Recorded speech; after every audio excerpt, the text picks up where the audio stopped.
Berjumpa kembali dalam program Inspirasi Maranatha, program yang mengulas tentang kajian penelitian dari para dosen UK Maranatha.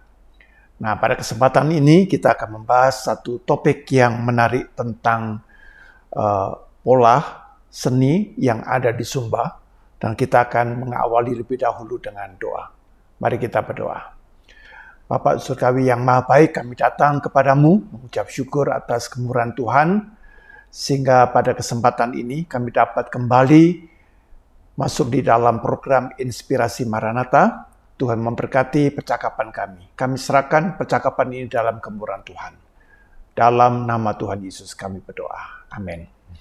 Nah, saudara-saudara, pada kesempatan ini kita akan membahas satu topik tentang pola mamuli yang ada di Sumbawa Timur, dan kita akan dipandu oleh seorang dosen UK Maranatha Seni Rupa dan Desain, Pak Erwin Ardianto Halim, yang baru saja menyelesaikan doktoral di Thailand. Nah, kita akan perkenalan lebih dahulu dengan Pak Erwin Ardianto. Silakan Pak Erwin memperkenalkan kepada para sahabat Maranatha. Silakan. Sahabat Maranatha, saya Erwin Ardianto Halim, bekerja sebagai dosen di Departemen Interior Design di Fakultas Seni Rupa dan Desain Universitas Kristen Maranatha. Kebetulan saya baru saja lulus di doctoral degree di universitas bernama Silpakorn University di Bangkok, Thailand. Mungkin bisa cerita mulai kapan Bapak di Maranatha? Oh, kebetulan saya alumni dari Maranatha, Pak, angkatan 2003. Lalu bekerja di Maranatha setelah lulus dari S1 saya. Jadi kira-kira kalau dihitung-hitung saya udah hampir 16 tahun bekerja di Maranatha. Ya, S2-nya Bapak di mana ya? S2 kebetulan saya juga berkesempatan dapat beasiswa di China, Pak. Oh, di China ya? Iya, betul, Pak. Jadi di China S2, lalu magisternya, doktoralnya di Thailand. Di Bangkok ya? Iya, di Bangkok. Betul. Baik. Nah, Pak Erwin ini membahas satu topik dari disertasinya juga ya Pak? Ya? Betul, Pak. Bagian dari disertasi. Bagian dari disertasi. Nah, ini disebutkan tentang apa? Mamuli pattern and is Sumba woven fabric ya, sebagai inspirasi for Kanduno ya, standing lamp using the Imu method. Iya, gitu, ya. Betul, Pak. Nah, Pak Erwin, ini kita kan berada di era modern ya Pak ya. Betul, Pak. Saya lihat itu baik desainer lokal maupun internasional itu seringkali mengambil inspirasi dari budaya lokal. Iya, betul, Pak. Ya, atau artefak budaya kuno gitu.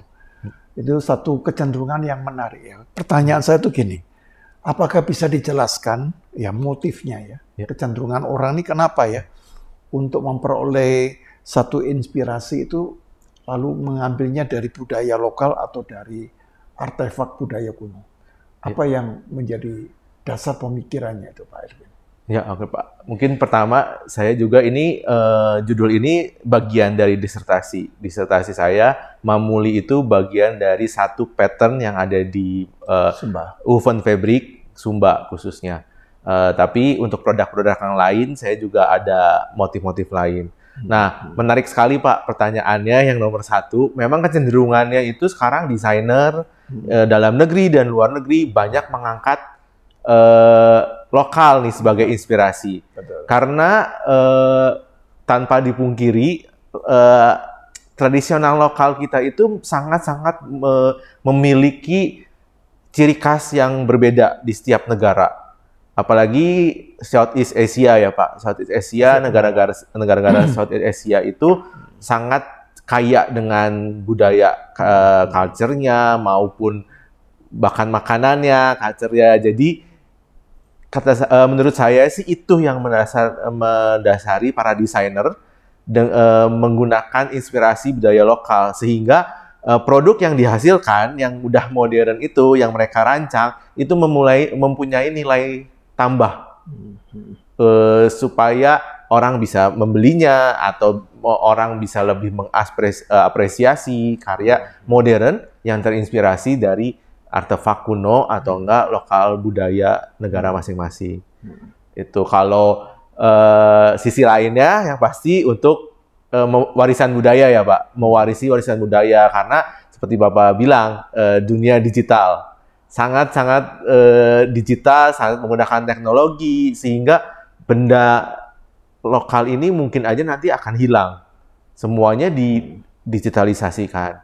Lalu efek juga ke generasi muda yang mungkin sudah tidak mau ya Pak, sudah tidak mau, mungkin bukan tidak mau juga, tapi belum tertarik gitu untuk mewarisi budaya yang udah ada seperti itu. Jadi ya kalau sekarang itu biasanya disebut sustainability ya, desain yang berkelanjutan gitu Pak. Makanya para desainer kecenderungannya mengambil dari inspirasi dari budaya lokal untuk digabungkan atau bukan digabungkan ya, didesain ulang dengan desain yang lebih kontemporer dan lebih modern. Seperti itu, Pak. Jadi kalau saya menangkap bahwa mengapa budaya kuno ini tetap dijadikan sumber inspirasi, karena memang dari budaya kuno atau artefak kuno itu mempunyai sebuah filosofi, betul. Ya. Dan di dalam filosofi juga ada seni.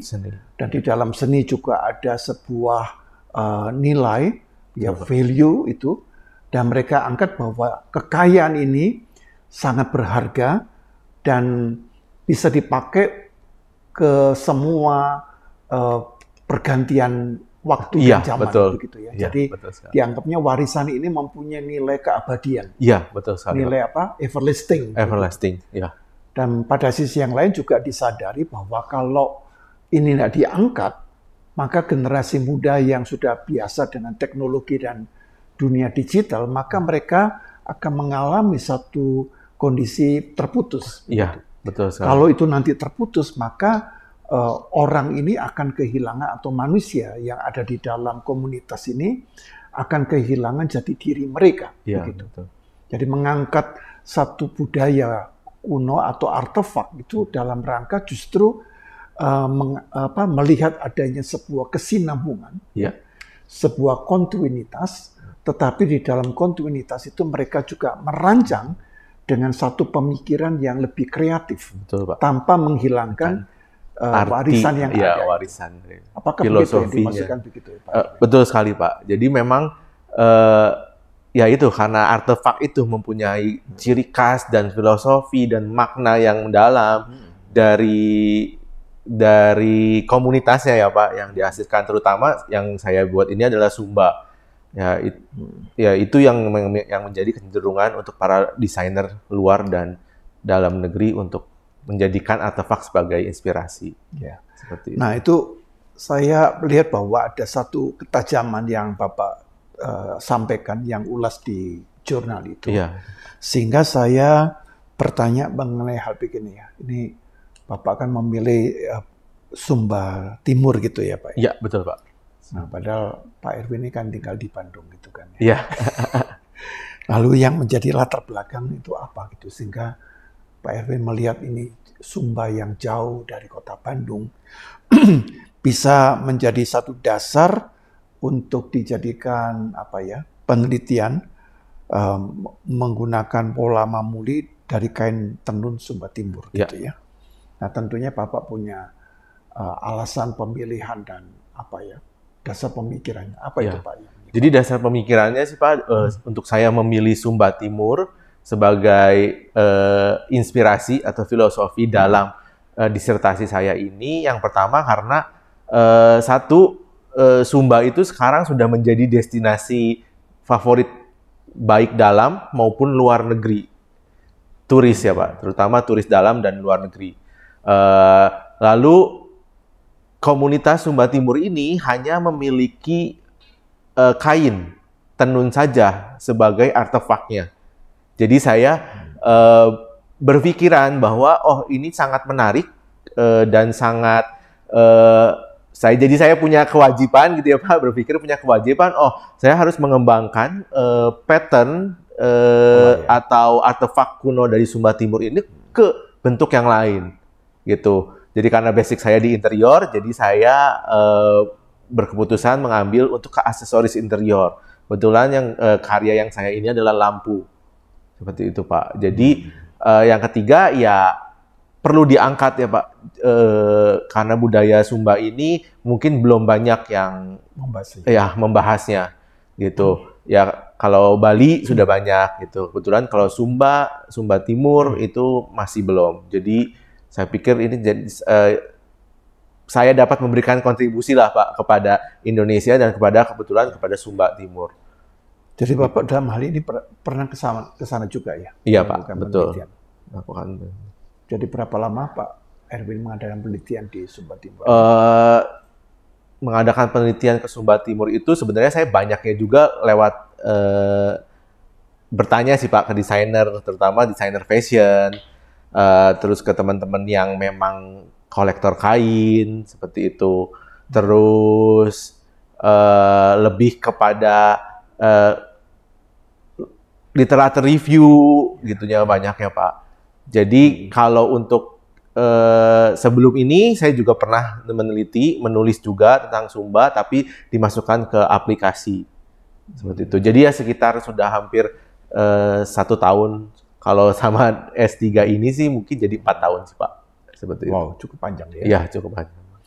Nah Pak Erwin itu saya kebetulan hanya suka membaca begitu ya? Iya Pak. Itu saya tangkap bahwa Alice itu sepakat bahwa mengidentifikasi inspirasi budaya itu merupakan strategi ya. Iya, betul Pak. Yang tepat dalam proses kreatif ya.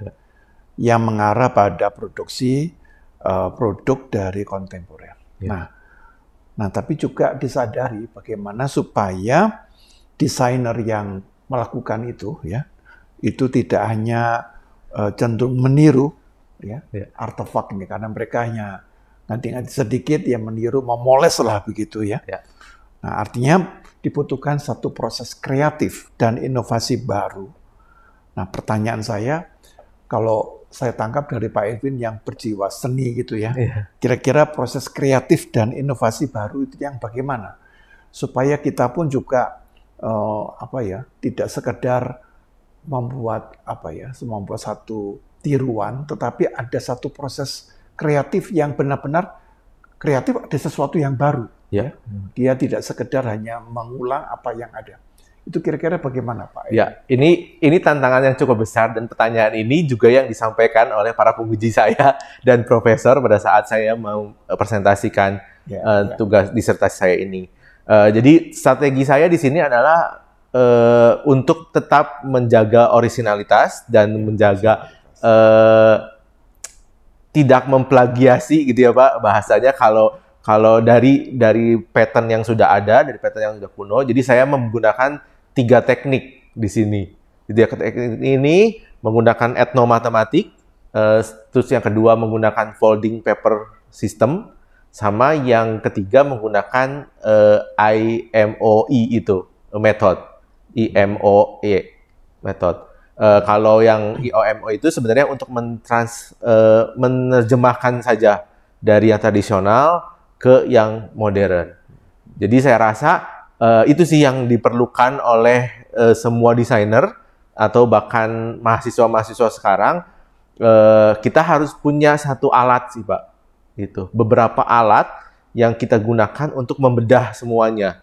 Membedah artefak ini yang bukan tidak hanya ini bagus udah kayak gitu diambil gitu, karena artefak itu kan punya filosofi, punya proses kreasi juga. Jadi kita bisa bedah juga dari filosofinya, dari proses kreasinya, dari bentuk yang penggabungannya seperti apa, lalu kita bisa ambil, bahkan mungkin kita bisa ambil dari yang paling dasarnya, paling basicnya, untuk kita jadikan inspirasi. Seperti itu sih Pak. Ya, justru ini yang menarik Pak. Jadi kalau saya pikir ya, untuk melihat satu motif yang sudah ada, lalu bukan sekedar kita mengganti. Gitu ya. Tapi yang saya tangkap dari Pak Erwin itu adalah mempelajari lebih dulu filosofinya. Nah, mengubah bentuk ini berarti ada perspektif baru terhadap filosofi. Nah, itu ya bagi saya pekerjaan yang rumitnya di sana, Pak. Iya, betul, Pak.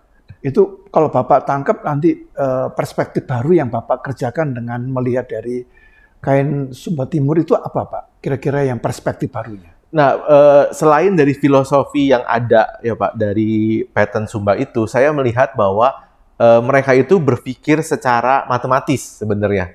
Oh begitu ya? Iya, mereka itu berpikir secara matematis dengan membuat pattern tersebut. Jadi kalau saya baca itu, kalau saya teliti itu, mereka itu ada 42 proses Pak membuat kain tenun. Dari awal, dari dasar sampai akhirnya menjadi kain yang sangat indah itu. Nah, jadi saya melihat mereka menggunakan matematika ini menjadi, oh oke, ini yang saya rasa saya akan menggunakan strategi ini untuk mencari bentuk dasar dari si pattern itu, Pak. Jadi makanya saya menggunakan teori etnomatematik tersebut. Gitu. Jadi bukan etnomatematik yang mungkin karena kata matematikanya gitu ya Pak. Jadi orang berpikiran bahwa oh oke, ini matematika yang harus dihitung sin, kostan atau pengurangan, enggak. Tapi etnomatematik di sini adalah mencari bentuk dasar dari bentuk geometri yang ada di dalam pattern kain Sumba Timur ini. Jadi di situ saya mengkaji semua pattern, lalu saya cari apa aja bentuk dasar yang ada di pattern Sumba tersebut, Pak. Nah, seperti itu. Kalau Bapak melihat bahwa ada etnomatematik ya di situ ya. Betul. Pertanyaan saya, apakah orang Sumba sendiri menyadari bahwa mereka mengerjakannya dengan pengertian itu? Belum tentu, Pak. Karena saya baca dari berbagai macam jurnal yang membahas etnomatematik, dan biasanya etnomatematik itu dibahas oleh guru matematika yang memang berkecimpung, emang jurusan majornya itu adalah matematika. Tapi ada yang membahas ke arah seninya. Gitu. Jadi saya membaca kadang manusia itu atau bahkan manusia yang membuat bangunan seperti candi, temple, itu tidak menyadari kalau mereka itu ternyata menggunakan matematika atau piramid gitu. Itu pakai sistem apa namanya matematik yang sangat akurat, limas gitu. Nah mereka kadang-kadang tidak menyadari itu Pak. Jadi makanya saya rasa perlu mengangkat ini gitu. Dari setiap bangunan, dari setiap pattern, terutama bahkan sampai anyaman juga itu sebenarnya ada matematiknya ya. Iya betul Pak. Waktu saya menarik ya.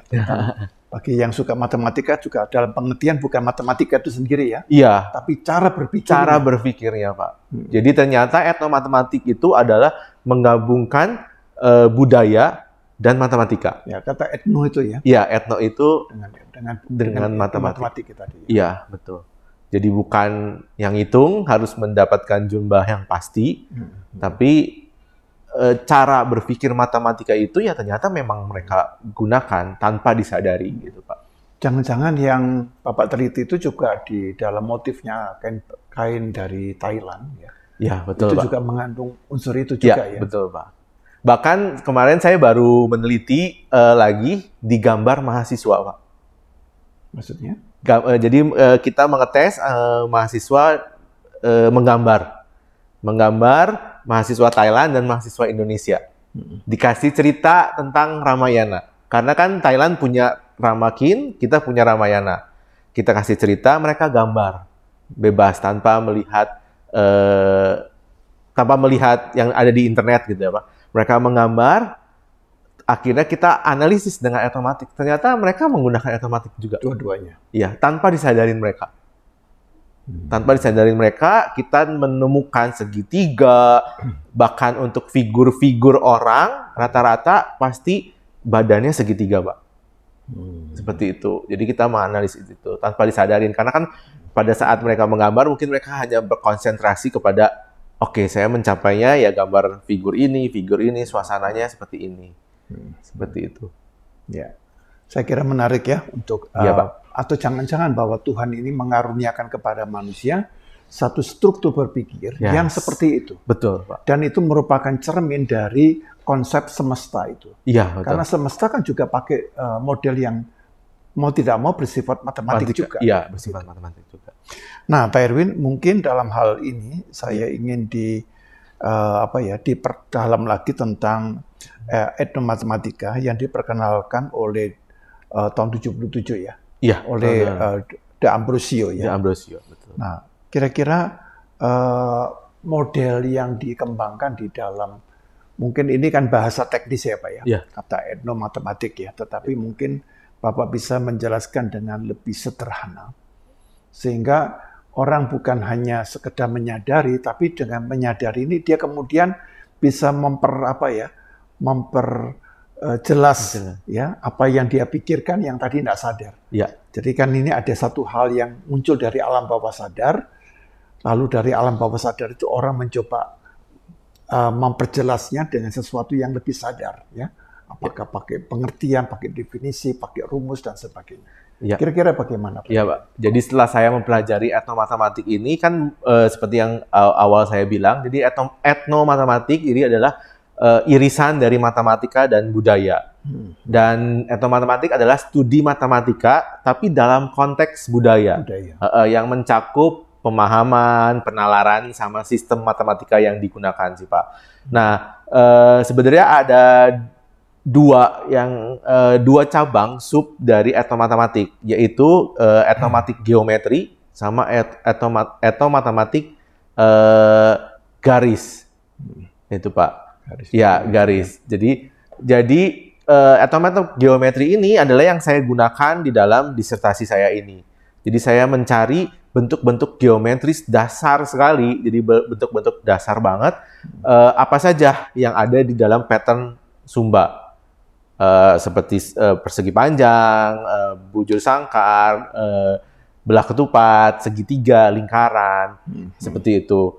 Nah, lalu ada sedikit yang saya ambil juga untuk sistem cara penggambarannya, yang dari pemahaman matematika ini Pak, seperti garis, lalu mirroring, cermin ya, udah itu lalu repetisi. Lalu rotasi, seperti itu, dan duplikasi.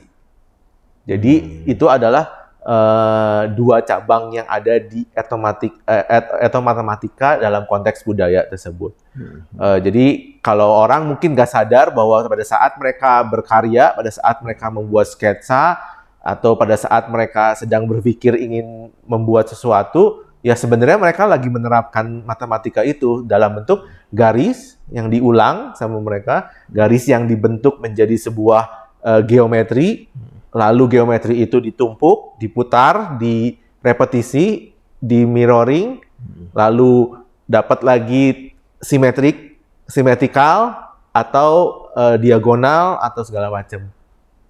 Itu sih Pak, yang ya mungkin mereka bisa menyadari seperti itu, bahwa ternyata itu adalah bentuk sistem-sistem dasar, bentuk-bentuk dasar dari etnomatematik itu sendiri. Yang akhirnya kalau digabung dengan menariknya, itu bisa mendapat sebuah karya yang sangat baik juga. Gitu. Yang saya heran itu kan warisan ini, budaya ini kan tidak pernah dipelajari di pendidikan, begitu. Betul. Ini kan orang hanya seperti alamiah begitu kan. Yeah. Tapi ternyata yang alamnya ini memberikan sebuah dasar pemikiran yang kalau dipelajari ternyata orang tidak gampang gitu ya. Iya, betul. Nah, itu kan begitu kan. Ini ada sesuatu yang inside out, dari dalam keluar, dia keluar dia. Dia keluarkan. Iya. Tapi kita lalu mencoba mempelajari dengan pola pendidikan yang ada itu dari luar ke dalam ya. Betul. Outside in begitu ya. Iya. Tapi yang outside in kadang-kadang bisa kalah dengan yang inside out begitu. Iya, betul. Itu bagaimana caranya? Bagaimana? Lalu pendidikan kita bagaimana supaya bisa katakanlah ya kalau mau boleh katakan supaya lebih baik gitu kan ya, lebih kreasinya lebih bagus lagi. Gitu. Nah, kalau di sini sih saya setelah S3 ini gitu ya Pak, saya melihat bahwa kita tuh tidak perlu melihat yang terlalu memperbaiki lebih baik, tapi mencari jalan yang lebih susah gitu. Kita bisa melihat yang dulunya dari yang paling dasar Pak, gitu. Yang paling dasarnya itu apa? Basicnya itu apa? Lalu justru dari basic itu mungkin kita akan bisa mengembangkan, akan jauh lebih punya solusi dan punya dampak lebih besar. Seperti yang disertasi saya lakukan ini, saya kan mencarinya adalah bentuk-bentuk yang sangat dasar, Pak. Jadi sangat basic dari segitiga gitu kan, Pak. Belah ketupat gitu, kotak, bulat gitu kan, itu sangat-sangat bentuk-bentuk yang sangat dasar, Pak. Lalu saya kembangin jadi sesuatu yang baru, yang modern dan kontemporer di dalam disertasi saya ini. Itu sih, Pak. Tapi omongan tentang apa yang dimaksudkan kontemporer itu? Kontemporer itu adalah sebuah produk yang saat ini gitu, Pak. Yang modern saat ini diciptakan. Nah, maksud saya ini yang sedikit saya agak rancu. Ya. Kontemporer ada 10 orang mengatakan ada 10 model gitu. Ya. Nah, tapi maksudnya saya model dasar dari kontemporer itu apa yang menjadi acuannya? Yang menjadi acuannya itu ya bisa dari yang ini, Pak, dari yang lama, dari yang artefak ini yang lama, tradisional ini lokal, atau yang dari basic tadi itu, Pak. Yang sudah ditemukan lagi gitu. Biasanya kan, jadi pemikiran saya itu, orang itu akan mencari lapisan atasnya, gitu ya, Pak. Fisiknya yang udah tampil baiknya, gitu ya, udah desainnya udah baik gitu. Tapi materialnya, warnanya, tapi ternyata basicnya itu ternyata harusnya lebih baik gitu kan, karena itu semua fisik itu keluar dari basic. Itu, nah, diambil lalu dijadikan lebih kontemporer. Lebih kontemporer itu maksudnya kalau zaman sekarang sih anak-anak ngomongnya lebih kekinian gitu, Pak. Oke.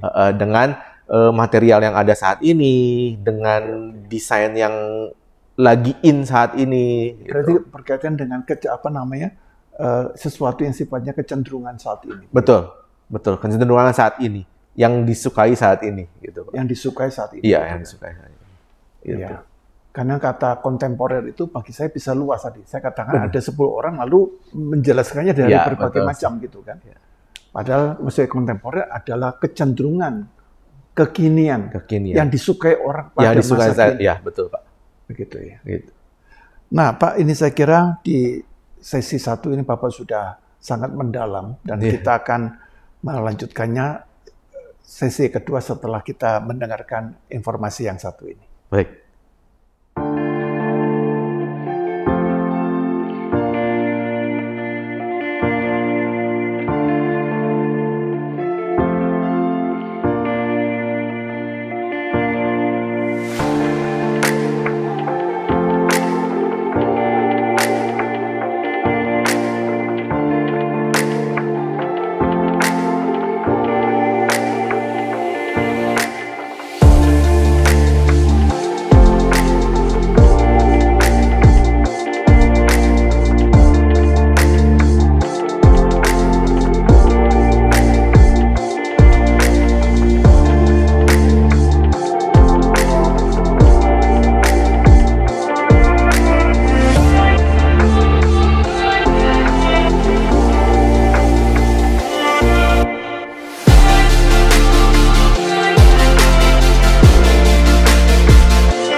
Ya, coba kembali kita akan masuk dalam segmen yang kedua.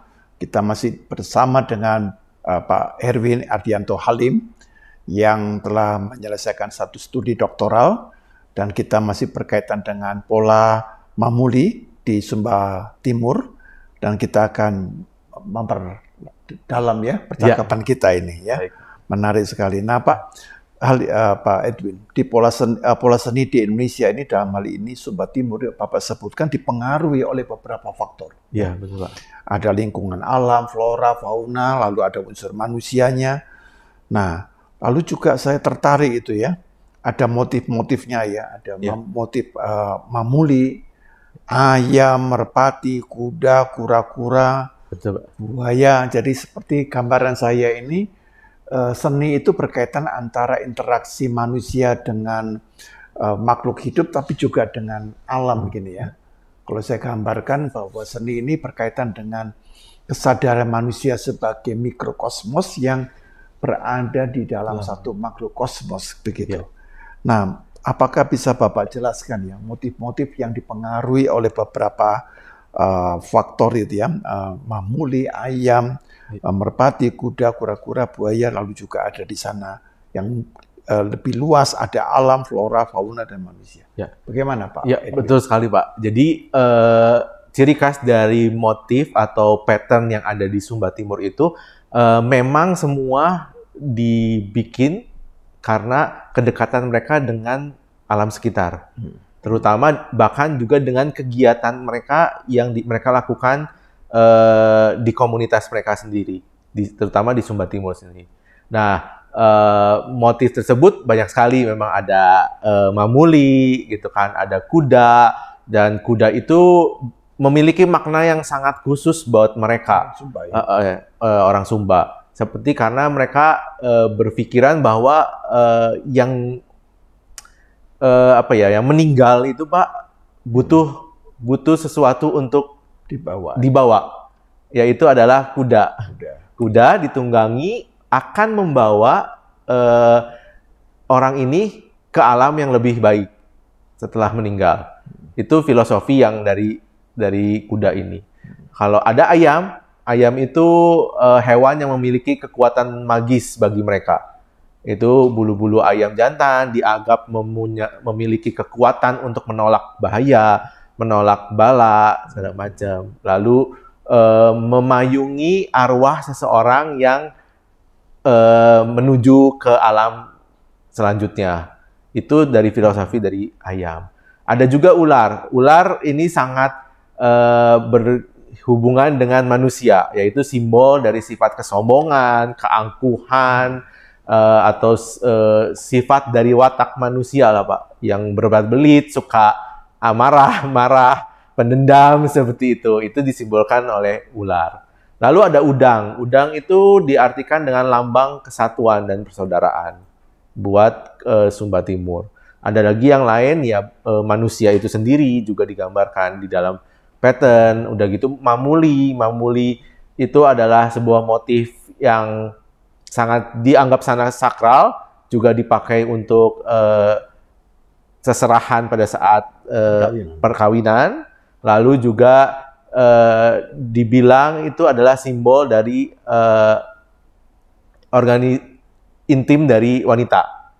Tapi bukan ke arah yang negatif ya Pak, tapi lebih ke arah untuk menghormati wanita itu sendiri. Martabat manusia. Walaupun memang Sumba Timur itu adalah patrilineal, semuanya dari pria gitu ya Pak. Seperti Jadi itu. menarik ya Pak, ada filosofi ya, kalau tadi sebutkan kuda itu sebagai hewan yang dianggap sakral dan bisa membawa manusia, roh manusia itu ke alam Pak. Iya. Sama seperti kalau Toraja itu kerbau gitu ya. Iya, betul Pak. Ya kan? Iya. Atau beberapa suku lain itu adalah misalnya babi. Iya, naga gitu Pak. Kalau orang Yahudi mungkin adalah kambing, ya, domba gitu kan, yang harus dikorbankan. Betul. Nah, kalau begitu Pak, yang di Sumba itu apakah kuda juga dikorbankan? Ya? Enggak sih Pak. Jadi tidak, ya? Kuda tidak dikorbankan. Jadi memang mereka menjadikan kuda ini hewan kebanggaan mereka karena kekuatan, simbolisasi dari kekuatan, karena mereka berlari cepat, jadi bisa mengantar roh atau arwah itu ke dunia yang lain. Makanya ini saya melihat ini dimanfaatkan oleh turis, bidang pariwisata di Sumba. Seperti saya lihat iklannya satu hotel di Sumba yang sangat terkenal, hotelnya apa namanya Nihi Sumba itu. Nah iklannya untuk menarik perhatian, ya mereka jadi mereka membiarkan kuda-kuda itu lari di pantainya, lalu di shoot. Dan jadi sangat indah gitu. Jadi sangat indah, beberapa kuda gitu ya? Di peliharaan aja di pinggir pantainya mereka itu. Tapi nggak boleh tunggangi ya? Nggak sih, nggak ditunggangi. Mungkin ada, tapi yang kalau ini cuma hanya sebagai promosi sih, seperti itu. Ya. Tapi saya menarik ya bahwa hidup ini merupakan sebuah interaksi ya. Ya, kadang-kadang orang lupa bahwa hidup yang bermakna itu kalau kita punya interaksi. Ya. Dalam hal ini saya bayangkan itu adalah interaksi yang utuh ya, yang holistik dengan makhluk-makhluk hidup, begitu kan? Ya. Lalu juga dengan alam, begitu kan? Lalu dari situ juga ada interaksi juga dengan hasil dari karya itu sendiri, ya, seni itu betul, sendiri. Pak.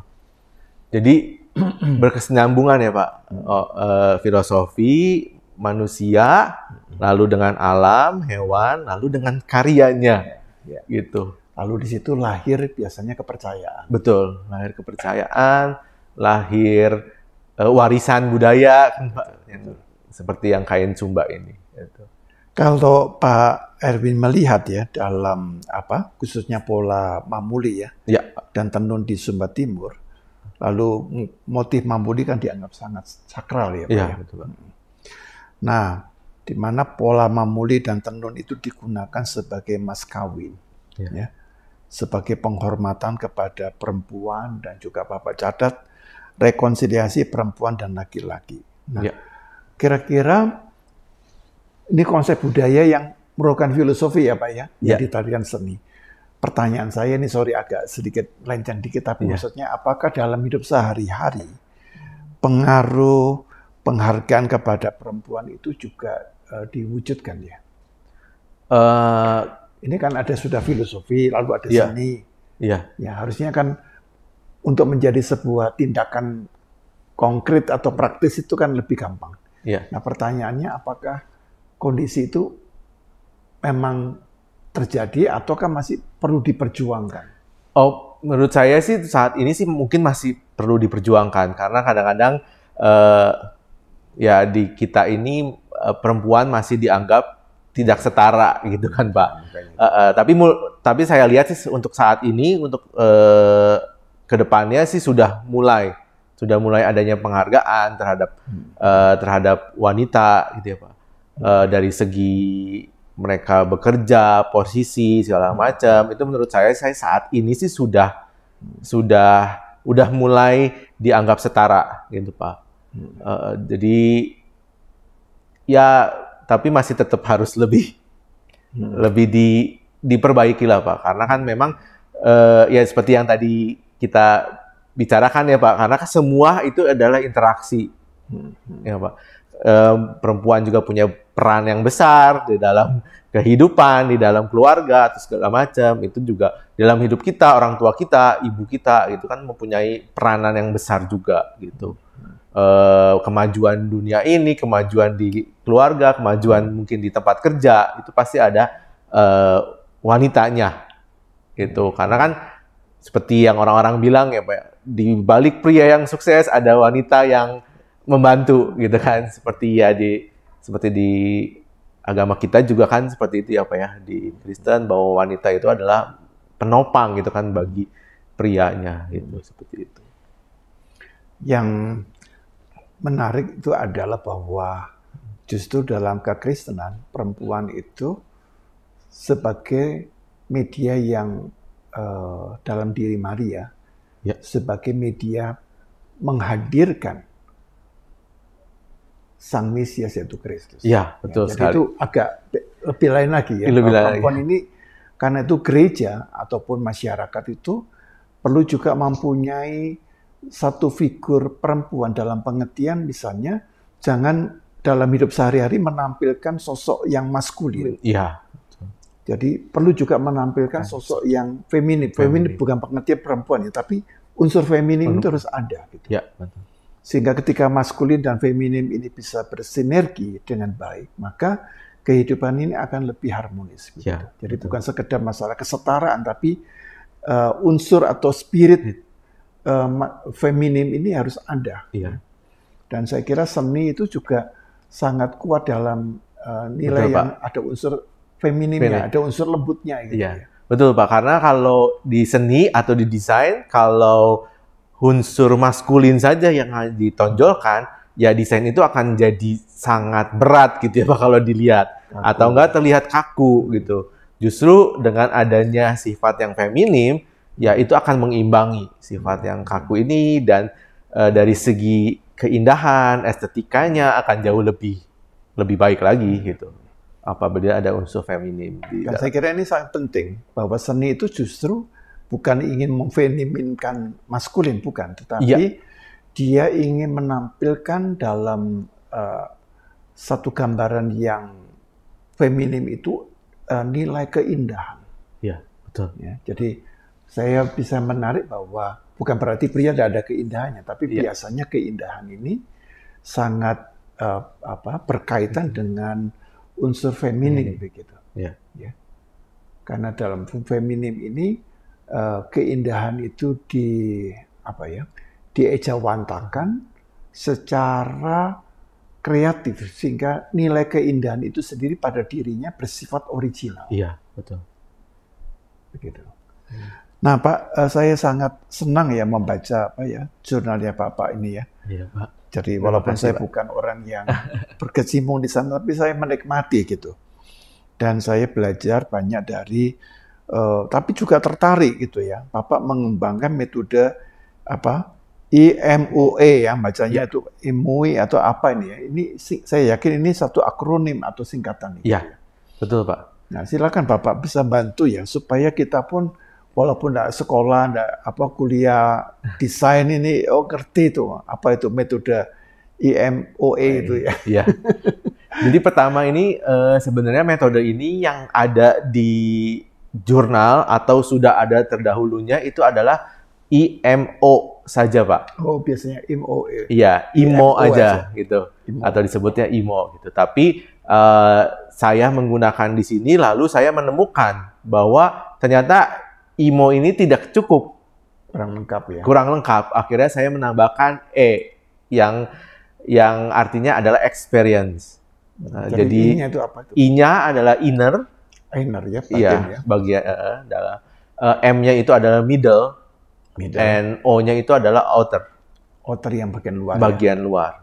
Nah, ini karena IMO ini ada berfungsi sebagai sarana menerjemahkan unsur budaya menjadi elemen desain modern, Pak. Yang saya dalam disertasi saya ini. Jadi kalau di saat ini misalnya inner-nya adalah inner dari culture yang ada secara global ya Pak, culture secara global itu misalnya spiritual meaning-nya dari artefak itu udah kayak gitu, kepercayaannya dari arti tersebut udah gitu, misalnya agama, culture, filosofinya, terus embrace the value-nya seperti itu. Nah, untuk middle-nya itu adalah yang tadi yang kita sering obrolkan adalah human, hubungan manusia dengan alam, dengan hewan segala macam seperti itu, sama social organizer-nya, yaitu community-nya tersebut yang berinteraksi. Nah, lalu O-nya, outer-nya itu physical, material, culture-nya, udah gitu misalnya apakah transportasi atau daily needs-nya mereka seperti apa. Nah, lalu yang E-nya itu. Yang E-nya experience. Bagaimana mereka membuat itu semua menggabungkan menjadi satu sehingga menjadi sebuah karya experience. pasti kan ada proses, pasti ada experience yang dicoba berkali-kali seperti itu, Pak. Lalu digabungkan dengan contemporary design feature-nya. Contemporary ini tuh apa nih?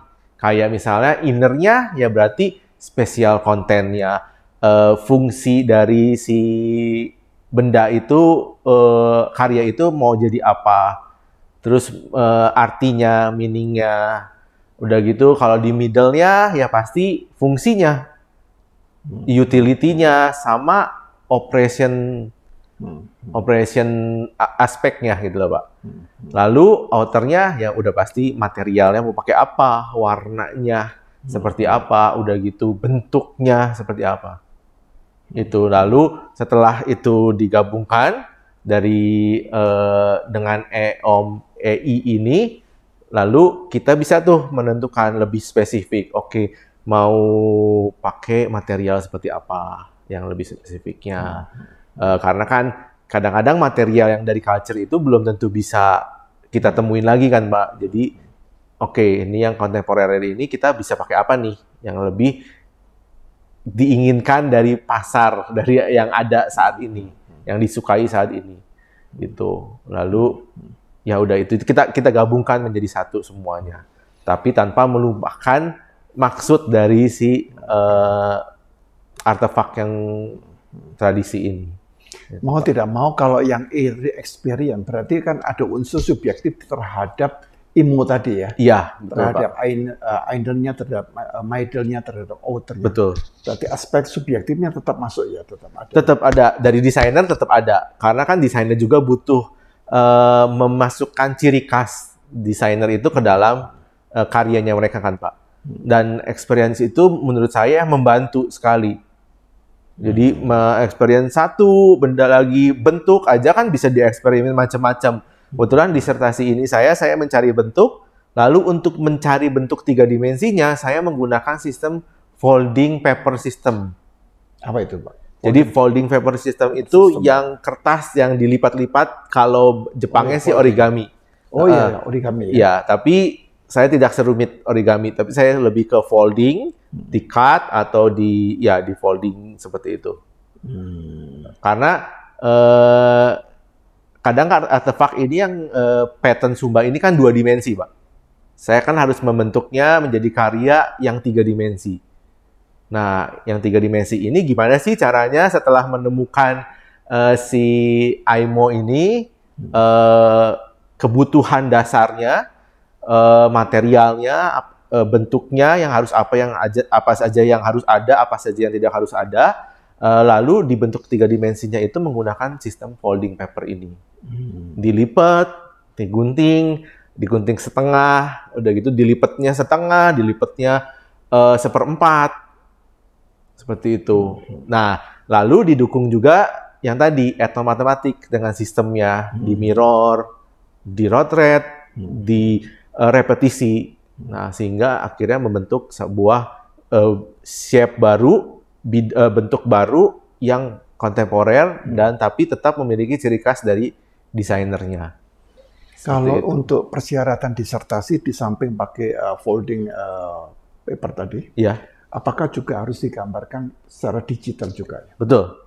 Jadi setelah tahapannya dicoba pakai kertas, digunting, ditempel, habis itu kalau saya jadi akhirnya saya bikin 3D-nya, pakai 3D, pakai SketchUp, sudah dibikin jadi digitalnya, lalu saya menggunakan cutting laser, sistem cutting laser menggunakan material pertama itu adalah cardboard supaya lebih memudahkan. Lalu dijadikan prototipe dulu, Pak. Nah, habis jadi prototipe, kita diskusi lagi dengan profesor, apakah bentuknya sudah oke, tetap mencirikan dari si pattern Sumba ini. Kalau sudah ada, ya kita jadikan ke material yang lain, yang aslinya, material yang aslinya, seperti itu, Pak. Agak rumit juga ya? Ya, banyak sih, Pak, prosesnya berkali-kali, karena foldingnya kan juga macam-macam itu. Seperti itu. Ya, minimal memberikan gambar informasi bahwa untuk doktoral itu begitu. Iya. Dan lalu setelah saya bikin gambarnya, desainnya di digitalnya itu, saya oper dulu sih Pak, bikin kuesioner dulu ke orang-orang. Kemarin itu saya ke desainer, ke mahasiswa sama ke orang awam. Saya memberi penjelasan dulu kalau bahwa karya saya terinspirasi dari pattern Sumba, lalu saya masukkan gambar digital karya saya. Dan saya tanya, mana yang paling mencirikan dari pattern Sumba tersebut? Nah, kebetulan yang paling banyak orang-orang pilih itu adalah yang lampu ini. Oh, yang Bapak buat ini? Yang saya buat masalah ini. Kandunu namanya. Iya, Kandunu itu. Jadi, akhirnya saya memutuskan untuk membuat series lampu lainnya. Waduh. Karena yang udah paling tepat gitu ya, dari orang awam pun menyatakan bahwa oh ya ini paling mencerminkan pattern Sumba. Gitu. Ya, kita sudah masuk pada segmen yang kedua dan pembahasannya saya yakin Bapak Ibu, saudara-saudara juga sangat tertarik dan kita diberikan pencerahan dan wawasan yang cukup mendalam dan kita tentunya ingin berminat untuk melanjutkan ke segmen ketiga. Kita akan mendengarkan lebih dahulu informasi yang satu ini.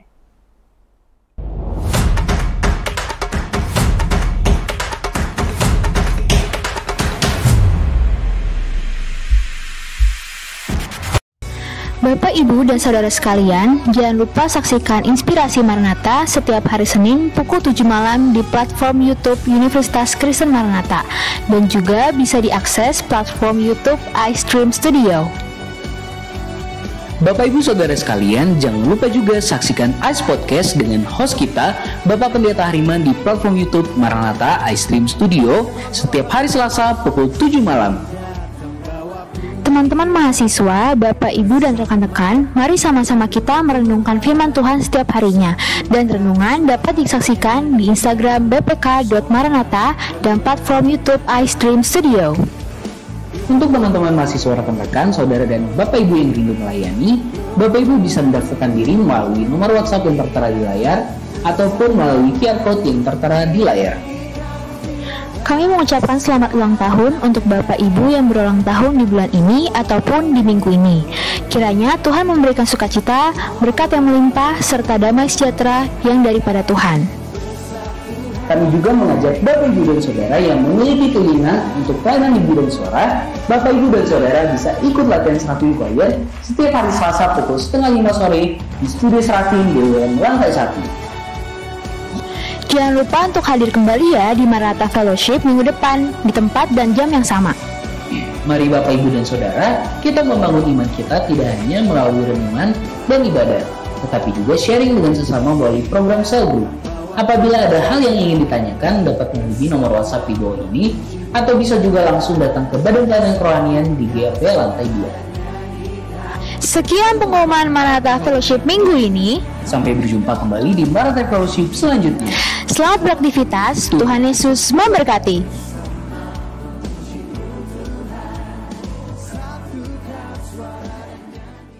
Ya, kita kembali kepada program Inspirasi Maranatha. Kita akan masuk pada segmen ketiga, segmen penutup. Nah, Pak Erwin, tadi disebutkan bahwa tentang etnomatematika ya, itu menunjukkan bahwa bentuk bola ketupat diidentifikasi sebagai bentuk yang dominan, ya, gitu ya. Dan sistem cermin, mirror tadi lasim dalam kain tenun Sumba Timur, ya.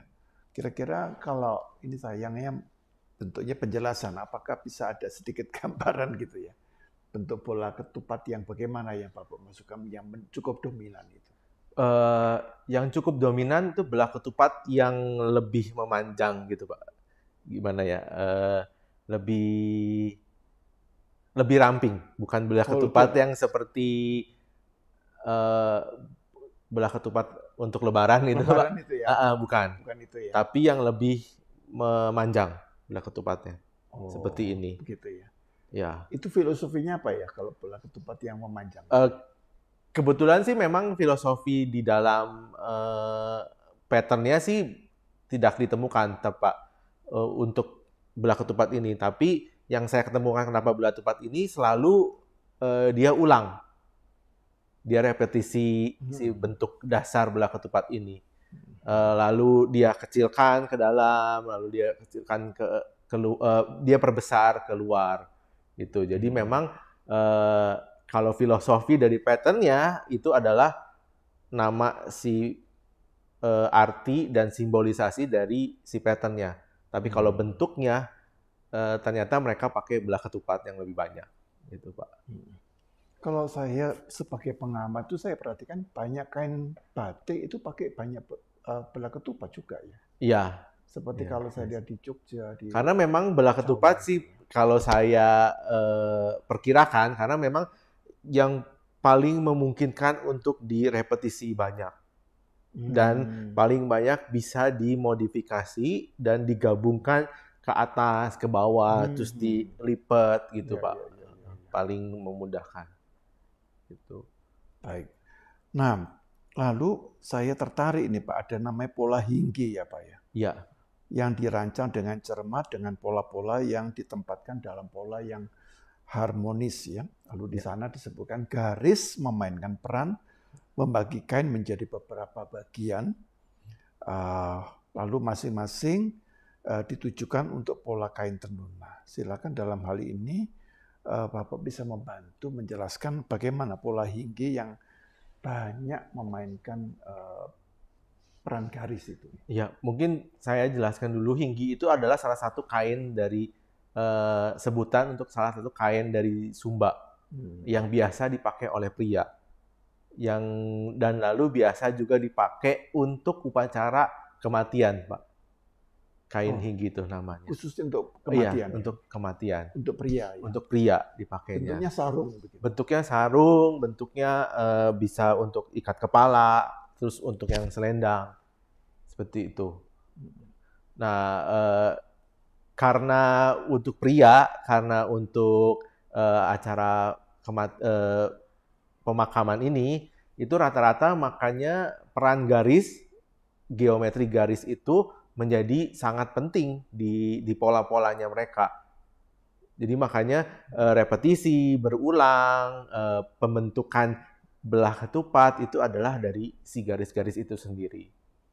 Jadi memang sangat geometrik gitu Pak untuk si pola kain hinggi ini.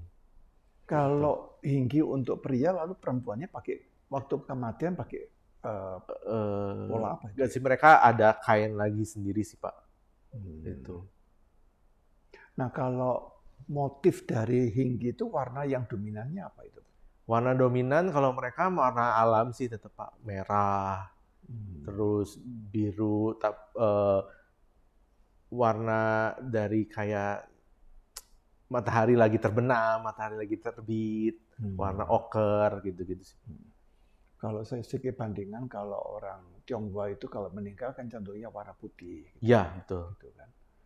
Lalu kalau di barat itu pakai warna hitam gitu kan. Iya, betul. Kalau ini warnanya justru merah ya Pak ya? Iya, lebih ke warna alam sih Pak. Oker gitu Pak. Coklat seperti itu. Jadi maksud saya kadang-kadang terjadi benturan budaya. Misalnya saya sebagai, misalnya ini ada orang sebagai orang Sumba, dia mengatakan bahwa kedukaan ini pakai warna ini. Lalu dia datang ke tempat kedukaan yang lain, budaya lain. Ternyata beda. Itu justru benturan gitu kan ya. Iya. Biasanya jarang sekali di Tionghoa itu pakai warna merah. Bisa kedukaan warna merah kalau tidak salah yang meninggal itu usianya di atas 80. Artinya sukacita. Sukacita. Ya. Artinya mereka sudah mencapai usia yang lanjut begitu ya. Iya. Tapi kalau di bawah itu rasanya tidak boleh itu ya Pak. Iya. Justru dianggapnya kamu kurang menghormati. Kurang menghormati. Iya. Karena saya tanya ini karena kedukaan itu adalah peristiwa yang sangat sensitif. Iya, betul. Gitu. Artinya perlu memperhatikan gitu. Iya. Jangan sampai dalam kedukaan ini kita menampilkan yang melukai begitu. Iya. Ya, orang yang sedang berduka. Iya, Pak. Tadi kalau Bapak menyebut tentang ini ya, kandunu ya. Iya. Wah, ini saya menarik juga ini ya. Melambangkan bintang dan harapan. Iya. Menarik sekali ya, bintang dan harapan. Kini telah diubah menjadi desain kontemporer melalui proses adaptasi. Ya, nanti saya mau tanya itu bagaimana mengubahnya secara kontemporer itu bagaimana? Nah, mungkin bisa dijelaskan Pak tentang Gandunus sebagai bintang dan harapan itu. Ya, ini juga sebenarnya saya terinspirasi dari salah satu nama pattern di kain Sumba Timur ini yang memang namanya Kandunu.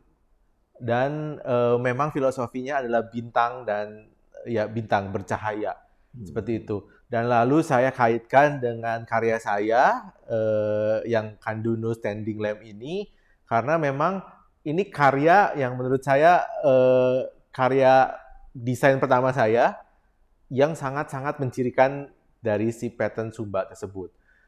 Dan bentuknya lampu, udah gitu desainnya terinspirasi dari Mamuli yang belah ketupat itu, lalu saya modernisasi, kontemporerkan, lalu saya kombinasikan sehingga bentuknya seperti belah ketupat tapi bintang gitu Pak. Ya, belah ketupat seperti bintang juga. Iya, seperti bintang juga seperti itu. Jadi saya mengambil itu, tapi spesial fitur dari Kandunu Standing Lamp ini itu adalah ada motor ya Pak. Jadi bisa kebuka, bisa ketutup. Oh, itu bentuknya Bapak bikin? Ada. Betul, ada. Tapi masih di Thailand, belum dikirim balik. Karena shippingnya cukup mahal tuh Pak kalau kirim balik. Kalau kita bawa nggak boleh? Nggak bisa, karena tingginya memang 120 cm. Waduh, tinggi banget. Iya, karena memang standing lamp kan Pak, standarnya seperti itu. Dan ada motornya. Biasanya kalau ke pesawat itu nggak boleh ada motor. Oh. Gitu. Jadi fiturnya seperti itu. Jadi si lampu. Itu Bapak bikin sendiri itu? Enggak, saya kebetulan ada yang bantu, adalah tukang yang memang spesialis lampu. Seperti itu. Nah, kontemporernya seperti apa? Kontemporernya saya pakai teknologi yang namanya blooming flower. Jadi si sistemnya itu adalah buka tutup. Jadi si pola ada 3 pola yang bisa buka tutup di bagian atasnya. Seperti itu. Lalu repetisinya materialnya stainless, lalu akrilik, lalu stainless lagi, lalu akrilik. Jadi pada saat nyala, lighting, cahaya, dan bayangannya itu membentuk polanya lagi di dinding. Oh, jadi di sini ada motifnya lagi ya? Ada motifnya lagi. Cahayanya itu menghasilkan satu motif lagi yang baru. Apalagi pada saat mereka buka tutup, itu juga menghasilkan motif lagi yang baru. Jadi kalau saya mendesain untuk yang motif light and shadow itu, cahaya dan bayangannya itu, karena saya orang interior, jadi saya ingin menciptakan suasana yang lebih nyaman dan produk saya ini bisa mempengaruhi ruangan itu sendiri. Dan interaksi dengan orang yang ada di ruangan itu akan merubah mood mereka. Pasti ada pengaruhnya ya. Membuat dari cahaya dan bayangan tersebut, Pak. Seperti itu. Jadi otomatis dipatenkan ya Pak ya? Begitu itu masuk paten ya? Iya, lagi dipatenkan Pak. Nanti kalau sudah dipatenkan lalu bisa diproduksi. Bisa diproduksi. Tapi juga tinggi gitu Pak? Nah, ini saya lagi mengembangkan lagi sih Pak. Mungkin standing lamp atau enggak mungkin akan saya bikin sebagai yang pendek atau enggak yang lebih berbagai macam ukuran. Lalu ada juga yang floor sih. Yang di floor, terus ada juga mungkin nanti akan ada yang digantung. Seperti itu. Jadi dari sana aja Pak bisa bikin usaha itu nanti. Betul sekali Pak. Iya kan? Yang kebetulan juga karena experience itu Pak, karena MOE-nya itu eksperimen. Jadi saya itu mengeksperimenkan cahaya dan bayangan dari si produk lampu saya itu. Dan kalau digantung, dan kalau ditaruh di lantai, dan kalau taruh di meja, itu bisa beda-beda. Ya, apalagi melalui ada pergerakan teknologi. Apalagi dia bisa bergerak gitu ya. Iya, apalagi putar bisa gitu ya. Iya, ya putar, mau putarnya di keseluruhan atau nanti diisi lagi dalamnya lagi diputar, itu akan menjadi efek yang sangat berbeda. Seperti itu, Pak. Berarti ada lampunya yang Ada lampunya. Jadi saya bisa sedikit bayangkan walaupun saya belum melihat, tapi pasti akan membawa pengaruh kepada ini perasaan orang. Perasaan, betul, Pak. Karena saya juga memilih warna lampunya, yaitu adalah warna lampu yang hangat, yang orange. Karena itu warna lampu dari fabric, woven fabric itu, kain tenun dari Sumba itu, saya temuin memang dia ada yang seperti warna orange, yang dari matahari terbenam seperti itu. Jadi saya ingin supaya karya ini ya di ruangan dan bisa menghangatkan orang-orang yang ada di dalamnya. Terus akan jadi beda lagi, Pak, kalau misalnya saya menggantung lampu ini lebih dari 5, misalnya lebih dari 6. Kalau digabung secara berulang, atau pakai lagi etnomatematik itu ya Pak, berulang, atau dibuat melingkar, atau dibuat naik turun, itu bayangan dan cahaya yang dihasilkan di bawahnya akan sangat berbeda lagi. Ya, itu saya kira Bapak sudah punya basic untuk ini dijadikan. Iya, untuk dikembangkan lagi ke itu, Pak. Bisnis yang besar sekali itu. Iya, saya lagi mencoba, terutama mencoba untuk materi yang baru, karena material yang saat ini saya bikin itu dari stainless. Itu mungkin akan sedikit tinggi ya Pak biayanya, tapi lagi saya mau coba juga ke material yang lebih sustainable, yang pakai waste material seperti itu Pak. Mungkin akan coba juga pakai bambu. Bambu kan lebih sangat fleksibel gitu. Apakah memungkinkan? Ya. Jadi ini menarik ya, bahwa satu karya dari disertasi tidak hanya dalam bentuk doktorat, bukan hanya disertasi, tetapi disertasi yang bisa dinyatakan dalam bentuk karya. Begitu. Karya yang fisikal. Gitu. Fisikal, betul. Ini satu hal yang menarik ya, supaya orang-orang yang menjadi doktor itu sudah bisa menunjukkan juga hasil karya yang sifatnya konkret begitu.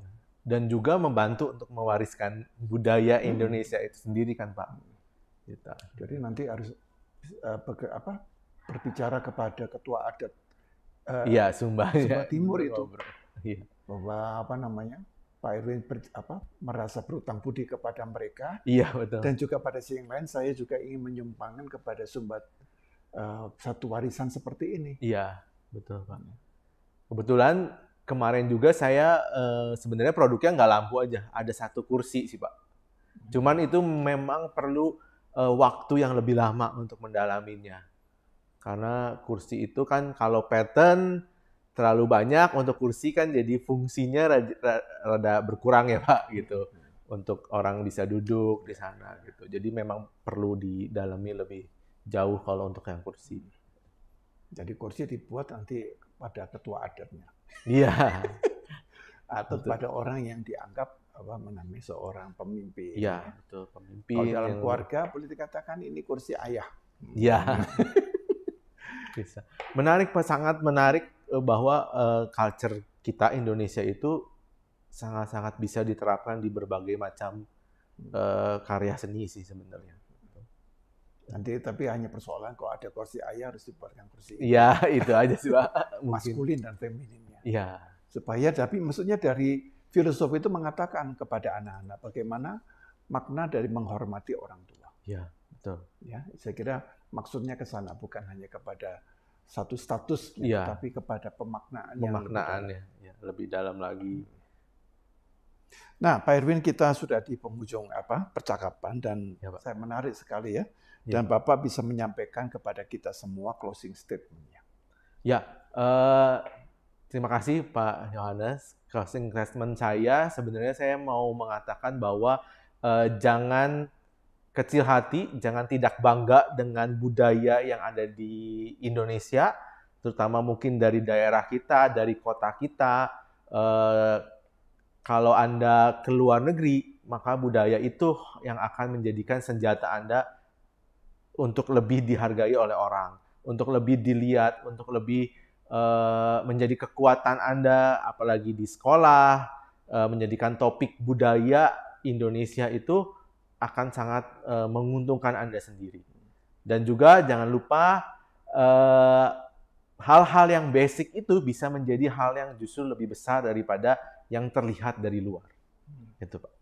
Terima kasih. Terima kasih Pak Erwin. Terima kasih banyak Pak.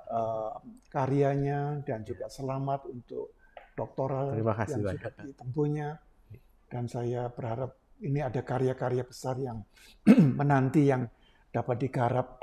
Bahkan itu bisa menjadi sebuah usaha bisnis yang sangat besar dan bermanfaat bagi banyak orang. Iya. Ya. Terima kasih banyak Pak. Ya, kita akan akhiri dengan doa. Tuhan Bapa Surgawi, terima kasih bahwa Engkau telah memberkati dan menolong Pak Erwin sehingga dapat menyelesaikan studi doktoral dengan baik. Dan juga karya-karya yang sangat mengagumkan, dan Tuhan memakai Pak Erwin ke depan sebagai seorang pendidik, sebagai seorang dosen, dan peneliti yang sungguh-sungguh dipakai untuk pengembangan di dalam kehidupan bangsa dan negara kami, dan tentunya kepada UK Maranatha. Kami serahkan kehidupan Pak Erwin ke depan di dalam penyertaan dan kemurahan Tuhan. Di dalam nama Tuhan Yesus kami berdoa. Amin. Satukan suara